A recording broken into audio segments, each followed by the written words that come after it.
Jamaah salat maghrib Masjid Nurul Falah yang insya Allah semua kita yang hadir senantiasa dimuliakan oleh Allah Subhanahu wa Ta'ala. Di dalam surat Al-Baqarah ayat 36. Surat Al-Baqarah ayat 36 ini menceritakan dialog antara Allah Subhanahu wa Ta'ala dengan Nabi Adam alaihissalam ketika Allah mengeluarkan Nabi Adam dari sorga. Jadi dalam versi Islam, Nabi Adam bukan diusir Bapak Ibu, tapi dikeluarkan. Kenapa? Karena dari awal penciptaan beliau Allah sudah katakan inni ja'ilun fil ardi khalifah. Sesungguhnya aku, kata Allah, ingin menjadikan di muka bumi itu seorang khalifah. Jadi Nabi Adam Allah ciptakan untuk mengurus bumi, bukan untuk tinggal di dalam sorga. Tapi penciptaannya di dalam sorga, maka tinggallah Nabi Adam di dalam sorga itu lebih kurang 100 tahun lamanya. Lalu Allah keluarkan. Apa kata Allah kepada Nabi Adam? A'udzubillahi minasyaitonir rajim. Walakum fil ardi mustaqarrun wa mata'un ilahin. Dan kamu wahai Adam, aku tempatkan di muka bumi mustaqarrun, untuk sementara waktu, wa mata'un ilahin, sampai waktu yang ditentukan. Bapak Ibu yang berbahagia, dari ayat ini jelaslah oleh kita, dari awal Allah sudah katakan bahwa dunia yang kita tempati ini adalah mustaqarrun, tempat sementara. Allah bukan menjadikan dunia ini tempat selama-lamanya, bukan tempat abadi, tapi sementara. Oleh karena itulah kita tidak boleh terlalu larut dalam musibah kematian itu Bapak Ibu. Kenapa tak boleh larut Pak Ustadz? Karena semua kita akan ke sana. Maka saya Bapak Ibu, kalau ada bapak-bapak, ibu-ibu sudah tua berantam, itu selalu saya ingatkan itu. Kita yang sudah tua laki bini ini jangan becokak, saya bilang. Rugi. Kenapa rugi? Waktu hampir tiba, entah siapa kita duluan. Karena kita suami istri pasti kalau tidak ditinggalkan pasti. Kalau sempat sedang berantam kita tinggalkan atau meninggalkan, betapa tumbuhnya penyesalan. Jadi Bapak Ibu yang masih punya pasangan, yang sudah tua, ingat-ingat itu pesan maghrib ini Pak. Tumbuh akan berantam, oh jangan, entah saya duluan, entah dia duluan. Nah Bapak Ibu yang berbahagia, inilah kehidupan dunia ini, sementara. Namun demikian, ada 3 perkara tentang kematian itu yang kita tak boleh risau Pak. Karena ini semuanya urusan Allah.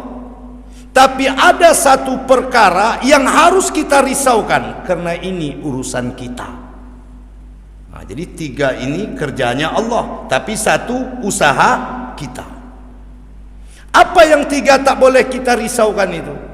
Yang pertama, kita jangan risau Bapak Ibu kapan kita mati. Nak tibonya tibolah. Ini karena takut memikirkan mati, makan pun ditahan-tahan Pak. Makan ini tak mau, makan ini tak mau. Apa yang dimakannya? Rebusan. Kenapa Bapak makan rebus-rebusan? Awak tidak boleh, bekal mati payah. Seakan-akan dia makan rebusan itu tidak mati. Jadi jangan dipikirkan kapan kita mati, Pak. Mau makan, makanlah. Jadi yang tidak boleh itu apa, Pak Ustaz? Wala tusrifun. Jangan berlebih. Jangan berlebih-lebihan. Bukan kau tak boleh makan, cuman jangan berlebih-lebihan. Apapun berlebih-lebihan pasti tak baik. Jadi Bapak Ibu yang dimuliakan Allah, jangan kau pikirkan kapan kau mati. Tapi Allah sudah ngasih kode, Pak, di surah Al-Waqiah di ayat ke-60. Apa kata Allah di ayat ke-60 itu? Nahnu qaddarna bainakumul mauta wa ma nahnu bimasbukin. Kami gilirkan kematian itu di antara kamu dan kami tak bisa dikalahkan. Ayat 6. Jadi kalau Bapak Ibu sudah hampir 60, hati-hati. Karena Allah bicara kematian di ayat 60. Ini Bapak Ibu harus hati-hati kita kalau sudah 60. Karena umur umat Nabi Muhammad itu hanya 60 sampai 70. Satu-satu yang berlebih. 5 sahabat Nabi yang hebat itu Bapak Ibu, Nabi 63, Abu Bakar 64, Umar 63, Ali 63, satu cuman yang lebih, Utsman bin Affan 80 tahun. Jadi berlima manusia mulia itu, satu cuman 80, lebihnya 60-an. Sama kondisi kita Nurul Falah ini. Yang 70 kita ini Bapak Ibu hanya satu-satu. Walaupun wajahnya udah tua-tua, kita ini dimakan perasaan tekanan istri, Pak, makanya cepat tua ini. Ya. Boleh saya tanya ini kok tak percaya? Nah, jadi 60. Kenapa Ibu senyum? Ya, karena tertipu kita kadang-kadang. Berapa umur Bang? 60. Kayak 70. Nah, itu laki-laki nih, Pak. Kayaknya sudah 7, padahal masih 6. Nah, kenapa? Tekanan. Jadi jangan pikirkan kapan kita mati. Kita pasti mati. Dan ternyata panjang umur itu juga tak enak. Nah, kenapa Ustaz katakan tak enak? Pertama kita lihat Nabi Allah Ibrahim alaihissalam. Nabi Ibrahim alaihissalam, Bapak Ibu, orang yang pertama punya uban itu beliau. Berapa umurnya waktu dia punya uban? 150 tahun. Jadi di usia 150 tahun Nabi Ibrahim punya uban. Kenapa Nabi Ibrahim diberi uban oleh Allah? Karena untuk membedakan mana Nabi Ibrahim, mana Nabi Ishak. Karena Ishak anak beliau itu Bapak Ibu sangat mirip dengan Nabi Ibrahim alaihissalam. Kadang-kadang orang salah panggil, ya Khalilullah. Maaf, aku bukan Khalilullah, aku ini anaknya Khalilullah. Begitulah susahnya orang membedakan. Tahu-tahu Allah beri kode, beda Ishak dengan Ibrahim, ku beri dia uban. Berubanlah Nabi Ibrahim di usia 150 tahun. Baru tahu orang yang beruban Ibrahim, yang tak beruban anaknya Ishak.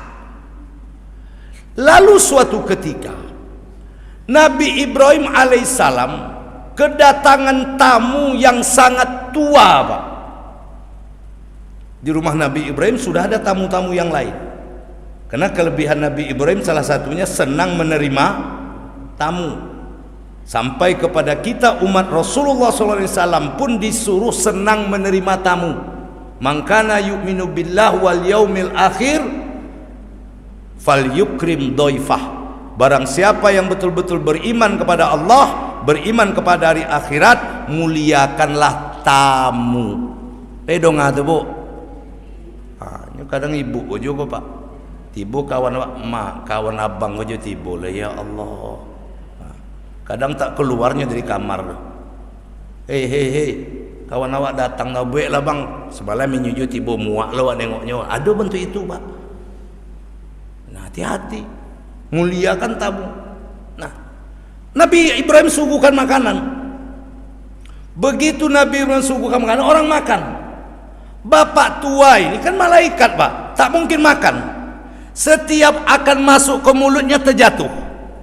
Setiap akan masuk terjatuh. Tak ada yang masuk ke mulutnya. Lalu Nabi Ibrahim bertanya, "Pak, sudah berapa umur Bapak sehingga susah betul memasukkan makanan itu?" "Umurku sudah 201 tahun." Umurnya sudah 201. Jadi karena kau sudah tua makanya tak bisa masuk makanan itu. Barangkali iya. Ya Allah, kalau itu mati kalah aku, kata Nabi Ibrahim. Jadi tak enak pula tua-tua kali itu, Pak. Payah, makan susah, anak benci kadang-kadang sama kita, bini muak ngurus kita. Jadi tidak usah minta doa panjang umur, Pak. Ya, berkah umur sajalah. Ya, tiba batasnya berangkat. Jadi Nabi Ibrahim alaihissalam akhirnya apa? Meninggal dia. Di usia berapa? Di usia 200 tahun. Itu pun malaikat maut mencabut nyawanya bersama malaikat Jibril sambil membawa wangi-wangian sorga. Begitu dia tercium wangi-wangian sorga itu, disitulah nyawanya dicabut oleh malaikat maut. Meninggallah Nabi Ibrahim alaihissalam. Ternyata usia tua juga tak enak. Kita lihat lagi Nabi Musa. Nabi Musa alaihissalam sama, Pak. Begitu datang malaikat maut mengabarkan, "Ya Musa, ajalmu telah tiba." Musa tanpa pikir panjang, Pak, ditinjunya malaikat maut itu. Hilang mata sebelah. Naik malaikat maut menemui Allah. Ya, sebenarnya Allah tahu, Pak, tapi kan supaya enak dialognya. "Kenapa matamu?" "Dihantam Musa." "Kenapa dihantamnya?" "Tak mau dia mati." Sekarang kau turun ke bawah, kau bilang sama Musa, suruh dia meletakkan telapak tangannya di atas seekor lembu. Seluruh bulu yang tertutup oleh telapak tangannya, hitunglah. 1 bulu ku tambah 1000 tahun, 1 bulu ku tambah 1000 tahun. Dilakukan oleh Nabi Musa alaihissalam. Lalu kata Nabi Musa, tambah 1000 sebanyak ini. Setelah itu apa yang terjadi? Kau mati juga. "Oh, kalau besok mati, sekarang mati, sekarang sajalah aku mati." Begitulah para nabi itu, Bapak Ibu. Jadi kita tak perlu takut kapan dia datang. Ya. Qul innal mauta tafiruna minhu fa innahu mulaqikum. Katakanlah, kematian yang kau lari daripadanya, kalau memang sudah tiba masanya, dia akan mendatangimu. Yang kedua, Bapak Ibu orang tua-tuaku, yang tak perlu kita takuti tentang kematian itu adalah di mana kita akan mati. Di Pekanbaru kah, di Rengat kah, di Tambilahan kah, di Sumbar kah, tak ada kita yang tahu. Ini ada orang, Bapak Ibu, takutnya dia mati, Pak, sehingga tak pernah kemana-mana, di rumah saja. Ya. Ditelepon anaknya di Jakarta, "Mak, kemarilah, Mak." "Ndak dona, omak lah tuh, beko mati di situ, payah." "Ya, kemarilah ya, bawa omak." "Nggak bisa kami pergi lagi, dona, kami udah tua, nak, nanti mati di sana, payah." Ada nggak orang begitu, Pak? Sehingga tak pernah jalan, nggak pernah jalan-jalan, diam saja, Bapak Ibu yang dimuliakan Allah. Ini keliru. Kenapa? Karena tempat kita mati pun ini sudah merupakan takdir dari Allah Subhanahu wa taala. Mana dalilnya, Pak Ustadz? Surat Luqman ayat yang terakhir. Kata Allah Subhanahu wa taala, ada 5 yang itu urusan aku. Kapan terjadinya kiamat itu urusan Allah. Tak usah kalian coba-coba menebak-nebaknya. Yang kedua, apa yang ada dalam rahim itu urusan aku. Kapan turunnya hujan itu urusan aku. Mau kalian rekayasa dengan garam beribu-ribu ton, itu aku yang punya urusan, kata Allah. Apa yang kalian kerjakan besok pagi, urusan aku. Di bumi mana kalian mati juga urusan aku. Nah, ini dalilnya, Pak. Kemudian mana lagi? Kisah Sulaiman alaihissalam, Nabi Allah yang senang kumpul. Jadi kumpul dengan kawan-kawan itu, Bapak Ibu, tak berdosa loh, Pak. Ya. Masih ada kawan SD, Pak? Pak, kawan SD masih ada? Masih. Udah ada yang mati? Banyak. Kawan SMP lah ada yang mati? Banyak. Apa ngapa ulun? Ini harus kita pertanyakan, Pak, terutama di awal-awal tahun ini. Kawan-kawan aku kok udah mati, aku kok belum. Kenapa Bapak Ibu belum mati? Allah sayang. Allah ingin kita bertaubat. Ini jawabannya. Di kumpul itu disuruh, Pak. Nabi Sulaiman itulah dia. Nah, suatu ketika sedang kumpul, yang dekat Nabi Sulaiman ini berkeringat banyak. Kenapa?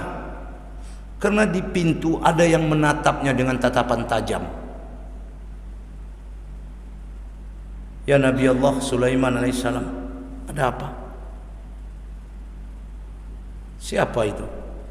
Yang mana itu yang di pintu? Lain dia nengok aku, mau berkeringat, ketakutan aku. Itu malaikat maut itu. Kawan kita juga.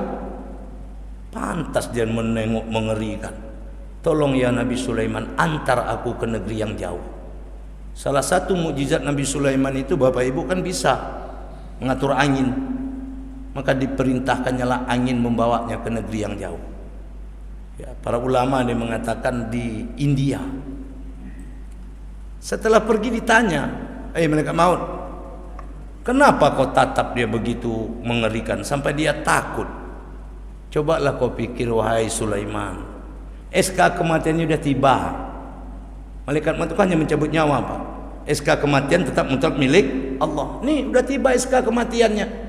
Dia akan mati di India, sementara dia masih duduk juga dengan kau di sini. Apa tak heran aku?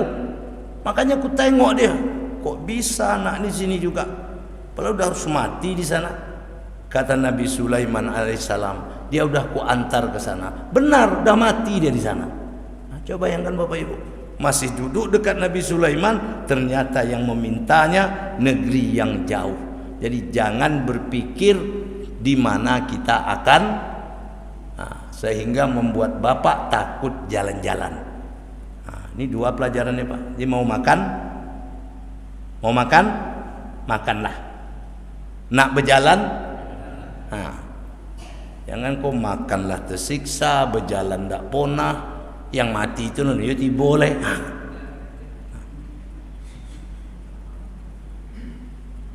Bapak Ibu yang dimuliakan Allah. Lalu yang ketiga, apalagi Pak Ustadz, yang tak perlu kita pikirkan, sebab kita mati, Pak. Mau mati sakit, mau mati melanggar, mau mati tenggelam, ini juga bukan urusan kita. Semuanya urusan Allah Subhanahu wa ta'ala. Lalu apa usaha kita, Pak Ustaz? Apa rekayasa kita yang harus kita pikirkan? Satu saja, apakah kita matinya mati baik atau mati buruk? Itu saja Bapak Ibu. Apakah kita matinya husnul khatimah atau su'ul? Itu yang dipikirkan. Mau matinya di Jakarta, di Pekanbaru, yang penting husnul. Mau mati tabrakan, mau mati sakit, yang penting husnul. Inilah tugas kita. Inilah Bapak Ibu yang dimuliakan Allah, yang kita harus rekayasa, Pak. Makanya kalimat orang meninggal itu nggak main-main. Hanya milik Nabi Muhammad SAW, tak diberikan kepada umat yang lain. Itu kalimat yang mana, Ustaz? Inna lillahi wa inna ilaihi. Umat lain tak ada. Kurang apa musibahnya Nabi Ayub? Tak ada kalimat kami di situ, Pak.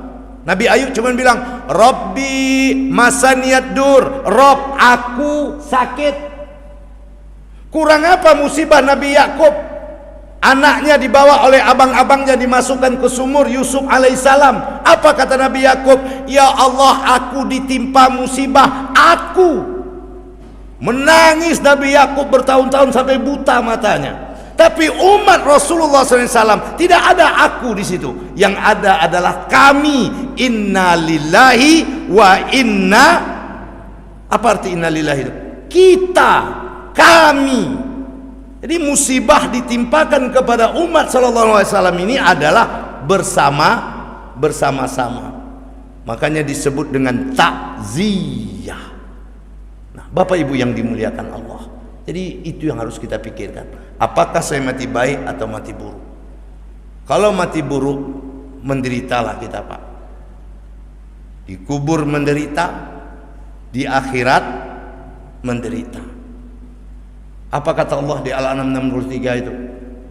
Walau tara iziz zalimuna fi ghamaratil maut wal malaikatu basitu aydihim akhriju anfusakum.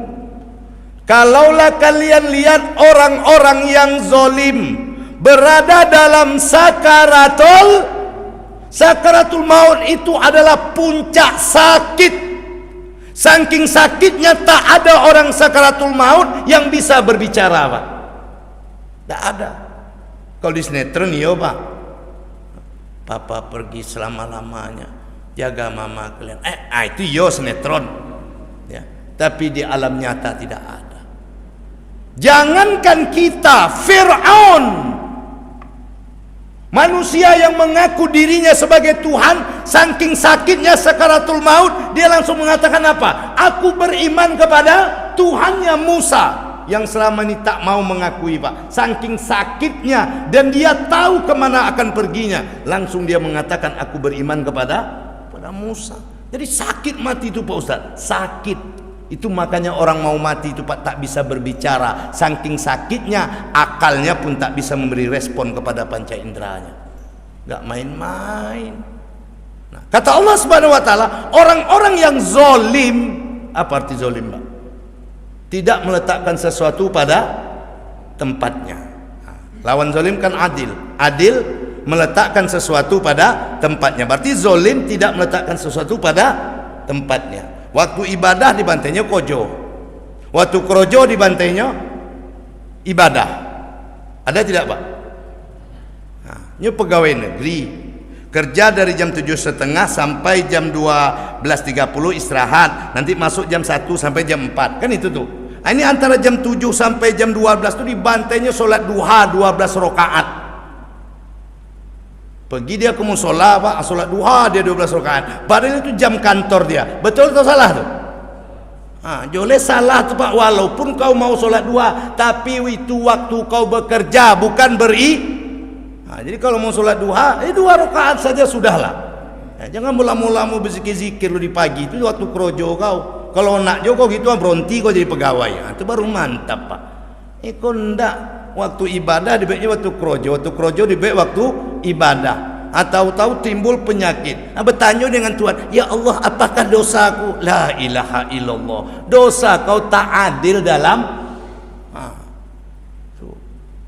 ya, Pak. Paham, Bapak tuh? Paham sajalah ya. Jadi meletakkan sesuatu pada tempatnya itu wajib. Maka di surah An-Naba itu jelas itu, Pak. Amma yatasaalun 'anil naba'il 'azim alladzina hum fi mukhtalifun kalla saya'lamun thumma kalla saya'lamun alam najalil arda mihada wal jibala autada wa khalaqnakum azwaja. Jelas. Semua sudah ada pasangannya. Malam untuk malam untuk istirahat kau malam, siang untuk krojo. Kau ndak dibalik-baliknya, Pak. Ndak adil. Orang seperti ini kata Allah Subhanahu wa taala, luar biasa kematiannya. Malaikat memukul-mukulkan tangannya sambil berkata, keluar kau dari tubuh si fulan. Nah, sementara orang yang matinya husnul khotimah, indah janji Allah. Apa kata Allah Subhanahu wa taala? Innal ladzina qalu rabbunallah tsumma istaqamu. Orang-orang yang berkata Rabb kami adalah Allah, kemudian istiqomah. Istiqomah itu lurus. Ihdinas siratal, ndak ada yang kok bengkok, kok cari makan dia lurus, berumah tangga dia lurus, dengan pasangannya dia lurus, ndak ada kok bengkok dong. Bisanya membedakan Pak mano bini mano mentuo, bisanya. Di akhir zaman kok ndak tentu orang tuh, Pak. Tapi ini tak mentuo luponya kan gawat tuh. Oi, betul ndak, Pak? Betul ndak? Nggak tahunya doh, kamar bini, kamar mentuo, nggak tahunya doh. Berarti nggak lurus orangnya itu. Nah, orang-orang yang lurus kata Allah, tatanazzalu alaihimul malaikah. Kami turunkan kepadanya malaikat sebelum malaikat maut datang. Apa kata malaikat itu? Alla takhafu wa la tahzanu. Jangan takut, jangan gentar. Nih, kau lihat nih sorga. begitu kita menatap sorga, datanglah malaikat maut mencabut nyawa kita. Itu yang harus kita lakukan. Nah, apa Ustadz rekayasanya? Bagaimana caranya? Ada 4. Kalau 4 ini Bapak Ibu kita ingat-ingat di awal-awal tahun seperti ini, insya Allah mati kita bagus. Amin. Apa yang 4 itu? Yang pertama adalah benarkan iman kita. Benar. Itu makanya setiap Jumat khotib wajib membaca. Kalau saya setiap akan ceramah saya baca itu. Ya ayyuhalladzina amanu, hai orang-orang yang beriman, haqqa tuqatih, bertakwalah engkau dengan sebenar, bukan sebaik-baiknya, karena yang baik belum tentu benar, tapi yang benar pasti. Itu dia Pak. Sama dengan saya nanya dengan orang, kita pilih pemimpin itu yang bijak apa yang pintar? Yang bijak apa yang pintar? Yang bijak. Karena orang bijak mau bertanya dengan orang pintar. Tapi orang pintar, nah, kalau ditanya Pak Inyo paling jago. Bukan Inyo aja lah hatunya. Nah, Allah katakan haqqa tuqati, benarkan ketakwaanmu. Wala tamutun, dan kau jangan mati illa wa antum muslimun, kecuali kau benar-benar berislam. Kita laki-laki sholat Jumat tak mendengar khotib baca ayat ini, dianggap tidak Jumat kita Pak. Begitulah pesan daripada iman dan takwa itu. Nah, ini luar biasa. Makanya penentu kita itu bukan sekarang. Boleh jadi kita sekarang baik, tahu-tahu mau mati jelek Pak. Banyak. Apalagi di akhir zaman ini, pagi dia beriman, sore dia kafir. Di zaman Rasul Pak, hafal Quran, hafal hadis, Rasul cinta dengan dia. Siapa namanya? Ar-Rajal bin Nusfuah. Tahu-tahu Rasul meninggal. Meninggal digantikan oleh Sayyidina Abu Bakar. Terjadilah gejolak, muncul nabi palsu di Yamamah. Lalu kata Sayyidina Abu Bakar, Ar-Rajal, kemari. Kau orang yang hafal Quran, hafal hadis, cocok mendakwahkan nabi palsu itu. Kuutuslah engkau ya, berangkat kau ke Yamamah, nasihati Musailamah itu. Berangkat dia Pak. Begitu jumpa Musailamah, apa kata Musailamah? Selama kau ikut Nabi SAW, apa yang kau dapatkan? Miskin kau kan? Susah hidup kau kan? Nah, bagaimana kalau kau ikut aku? Ku angkat kau jadi wakil aku. Ku kasih fasilitas semuanya. Tugasmu satu cuman, yakinkan masyarakat bahwa aku Nabi. Mendongak pangkat jabatan duduk loma itu Pak. Oke lah. Nah, coba Pak. Padahal hafal Quran, orang alim, tapi mau berkomplotan dengan orang zalim. Kenapa? Harta, dunia. Ini orang sekelas Ar-Rajal bin Nusfuah. Di zaman Nabi Musa, siapa yang tidak kenal dengan Bal'am bin Baura, yang setiap berdoa doanya makbul, tahu-tahu dikasih uang banyak agar mendoakan kecelakaan buat Nabi Musa alaihissalam. Dilakukannya sampai panjang lehernya. Ar-Rajal Bal'am ini adalah orang-orang alim yang mati dalam keadaan su'ul khotimah, mati dalam keadaan buruk, mati tak membawa iman. Kenapa? Tergoda dengan dunia ini. Nah, itu makanya kita Bapak Ibu setiap menjumpai orang sekarat, Nabi perintahkan kepada kita, lakinu ala mautakum la ilaha illallah. Ajarkan orang yang mau mati itu, talkinkan dia dengan kalimat la ilaha. Dan ini tidak gampang. Kenapa tidak gampang? Orang sekelas Imam Ahmad bin Hambal, la ilaha illallah, pergi. La ilaha illallah, pergi. 3 kali hanya dia tersadar. Bertanya keluarganya, kenapa tadi kami talkinkan kau katakan pergi? tadi syaitan datang membujukku. Setan datang membujukku, maka aku usir dia. Sekelas Imam Ahmad. Ini masa-masa yang rawan. Nah, maka Nabi ingatkan kita itu, lakinu ala mautakum la ilaha. Cuman mengajarkannya mesti perlahan-lahan. Datang nih telinganya, ucapkanlah la ilaha illallah, la ilaha illallah. Udah bisa dia, biarkanlah dia pergi. Kalau kita tidak membawa iman, mati, selesailah kita. Maka wala tamutunna illa wa antum muslimun. Karena misi kita ke situ, Pak. Ya, misi kita ke situ, tak kemana-mana. Ya. Hidup ini seperti air.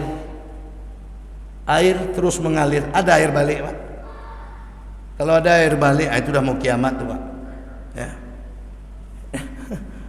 Nggak ada air atrek, Pak. Maju terus. Itu kehidupan kita ini. Nah, Bapak Ibu yang dimuliakan Allah, iman, benarkan iman. Jangan syirik. Ya, kita udah sholat, Pak, nggak usah percaya dengan suara-suara burung, ya, dengan dukun. Matinya susah kadang-kadang. Ada orang alim kayaknya, Pak, tapi matinya, masya Allah, mesti dibuka dulu atap rumahnya baru bisa mati. Coba bayangkan itu. Lama sekarat tak juga. Ada datang orang yang pintar. Ada apa ini? Lama mati ini. Wah, gawat nih. Coba buka atap rumahnya. Dibuka poinnya. Ternyata memegang sesuatu. Allah paling benci kepada hal seperti itu. Makanya Allah SWT dikatakan oleh Abu Hurairah dalam hadis riwayat Imam Bukhari Muslim, innallaha, sesungguhnya Allah cinta kepada siapa? Orang yang menyembahnya, wala tusriku, tidak menserikatkannya. Satu. Jelas Bapak Ibu? Bu, oi, apa yang perlu dipelok? Iman. Jangan sekali-kali kita gagalkan itu. Yang kedua, mulai malam ini Bapak Ibu, syarat yang kedua agar kita mendapatkan husnul khotimah itu adalah carilah masing-masing kita sebuah amal rahasia, yaitu yang tahu antara kita dan Allah. Bukankah hadis Nabi itu jelas? 7 orang yang Allah lindungi di hari kiamat. Di antaranya siapa? Orang yang bersedekah diam-diam. Ini amal rahasia, Pak. Orang sekarang ini yang dia tak sadar. Besok Kamis, ya toh? Lalu ketemu kawan Jumat. Mohon maaf lah ya, nggak dapat aku, nampak aku di postingan kan sedang duduk di kedai kopi itu. Tapi aku puasa pula semalam. Apa lo guna kau cito kan kau puasa? Tanpa sadar kan terbicarakan itu. Pernah nggak Bapak dengar orang kayak gitu? Ya, pingin kali aku ikut sama klinik kedai kopi semalam, tapi awak puasa pula. Ya Allah, biarkanlah amalmu kau dan Allah yang tahu. Datang tetangga Bapak minta tolong, Bapak tolong, udah selesai. Nanti jangan jumpa kawan.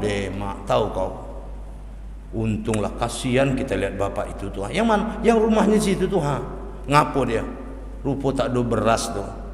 Aku kasih tadi pagi 200. Ndak guna kau sobuikan itu doh. Sementara orang sekarang itu paling hobinya, Pak. Ya. Kalau sekarang ini saya nilai bukan hanya itu, ya, lengkap dengan di posting-postingnya, Pak. Ya, itu namanya sum'ah. Biarkanlah kebaikanmu cukup kau dan Allah yang tahu. Ini luar biasa. Banyak kisah-kisah nyata yang Allah tunjukkan kepada orang yang punya amal rahasia itu. Jadi Bapak malam ini sudah terbiasa tahajud, udah tahajud saja, Pak. Tidak perlu Bapak ceritakan. Pagi nguap, loyo betul deh. Tadi malam banyak tahajud, banyak kan Pak minta. Tidak guna tuh loh. Ya. Ibu gitu pula, jangan jumpa kawan. Deh, tidak sangka kue khatam Quran ku tadi pagi. Apa lu guna kau citu kan itu? Ngaji je lah kau. Oh Pak, ada nggak sekarang ini Pak? Coba kau simpan amalmu sehebat kau menyimpan aibmu. Simpanlah kebaikanmu seperti kau menyimpan aibmu. Tak ada yang tahu. Ada orang yang mati sudah 16 tahun Bapak Ibu. Entah karena suatu urusan keperluan dipindahkan mayatnya. Dipindahkan mayat, begitu digali, Masya Allah, mayatnya itu seperti baru tadi dikuburkan Pak. Kafannya tak rusak, bau pun tak ada. Ya, datanglah penjaga kubur dekat bapak-bapak yang menggali ini. Bapak-bapak ini siapa? Kata. Kami ini keluarganya. Keluarga bagaimana? Tak pernah saya lihat selama ini ziarah. Loh, emangnya kenapa Pak? Kubur yang kalian gali ini banyak yang ziarah. Setiap saya tanya keluarga, setiap saya tanya keluarga, tidak ada bapak-bapak ini. Nah, coba bayangkan Pak, orang datang ziarah ke situ ngaku keluarga. Ternyata siapa orang-orang yang berziarahnya itu? Orang yang selalu ditolongnya, tanpa pernah mengumumkannya, menceritakannya. Nah, jadi ini perlu Pak. Apa? Sholat duha Bapak diam-diam. Nelpon orang, nelpon lah. Nah, ini teleponnya kan, sorry ya ndak tangkat telepon kata dia, aku sholat duha pula tadi ya. Mak, kau umumkan jolah baru. Ya, nak guna tu doh Pak.